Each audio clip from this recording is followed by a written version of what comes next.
ಆದ್ಯಪಾಡಿ ಶ್ರೀ ಆದಿನಾಥೇಶ್ವರ ಕ್ಷೇತ್ರ ತುಳುನಾಡಿನ ಬಹಳ ಕಾರ್ಮಿಕತೆಯ ಸಾನ್ನಿಧ್ಯವಾಗಿದ್ದು ಉಬ್ಬಸ ಅಸ್ತಮ ರೋಗ ಶಮನ ಮಾಡುವಂತಹ ಶಕ್ತಿ ಈ ಕ್ಷೇತ್ರದಲ್ಲಿದೆ. ಇದೀಗ ಇಂತಹ ಪುಣ್ಯ ದೇವಸ್ಥಾನದಲ್ಲಿ ಆದ್ಯಪಾಡಿ ಶ್ರೀ ಆದಿನಾಥೇಶ್ವರ ದೇವರ ತ್ರಿದಳ ಪ್ರಿಯಾರ್ಜಿತ ಸಾಂಬತ್ರಯಂಬಕ ಎನ್ನುವ ಭಕ್ತಿಗೀತೆ ಬಿಡುಗಡೆಗೊಂಡಿದೆ. ಪುತ್ತೂರು ಜಗದೀಶ ಆಚಾರ್ಯ ಸಂಗೀತ ನಿರ್ದೇಶನ ಹಾಗೂ ಗಾಯನದಲ್ಲಿ ಹಾಗೂ ದಿವಂಗತ ಪದ್ಮನಾಭ ಆಳ್ವ ಕೊಲ್ಲೊಟ್ಟು ಇವರ ಸ್ಮರಣಾರ್ಥ ಶ್ರೀಮತಿ ಶಾಲಿನಿ ಮತ್ತು ಶ್ರೀ ಯದುನಾಥ ಆಳ್ವ ಕೊಲ್ಲೊಟ್ಟು ಇವರ ನಿರ್ಮಾಣದಲ್ಲಿ ಭಕ್ತಿಗೀತೆ ಮೂಡಿಬಂದಿದೆ. ಈ ಸಂದರ್ಭದಲ್ಲಿ ದೇವಳದ ಅರ್ಚಕರಾದ ಮಹೇಶ್ ಭಟ್ ಆದ್ಯಪಾಡಿ, ದೇವಳದ ವ್ಯವಸ್ಥಾಪನಾ ಸಮಿತಿಯ ಅಧ್ಯಕ್ಷರಾದ ಹರೀಶ್ ಶೆಟ್ಟಿ ಏತಮಗರು ದೊಡ್ಡಮನೆ, ದೇವಳದ ಜೀರ್ಣೋದ್ಧಾರ ಹಾಗೂ ಬ್ರಹ್ಮ ಕಲಶೋತ್ಸವ ಸಮಿತಿಯ ಅಧ್ಯಕ್ಷರಾದ ಸುಜಿತ್ ಆಳ್ವ ಏತಮಗರು ಗುತ್ತು, ಹಿರಿಯರಾದ ರಮಾನಾಥ ಅತ್ತರ್, ರಾಜೀವ ಆಳ್ವ ಆದ್ಯಪಾಡಿ ಗುತ್ತು ಹಾಗೂ ಭಜನಾ ಮಂಡಳಿಯ ಅಧ್ಯಕ್ಷರು ಹಾಗೂ ಸದಸ್ಯರು ಉಪಸ್ಥಿತರಿದ್ದರು.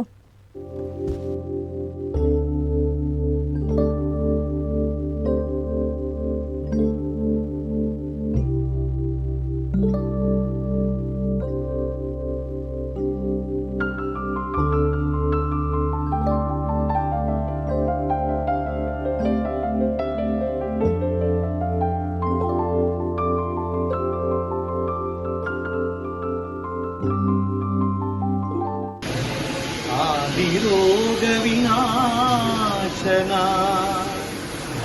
आदिशत्रु विनाशाय आदिनाथाय ते नमः. श्री आदिनाथाय ते नमः. श्री आदिनाथाय ते नमः.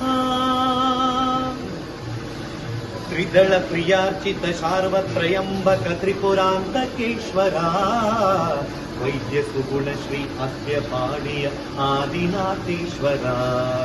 त्रिदल प्रियार्चित सार्वत्रयंबक त्रिपुरांतकेश्वरा वैद्य सुगुण श्री आद्यपाडिय आदिनाथेश्वरा.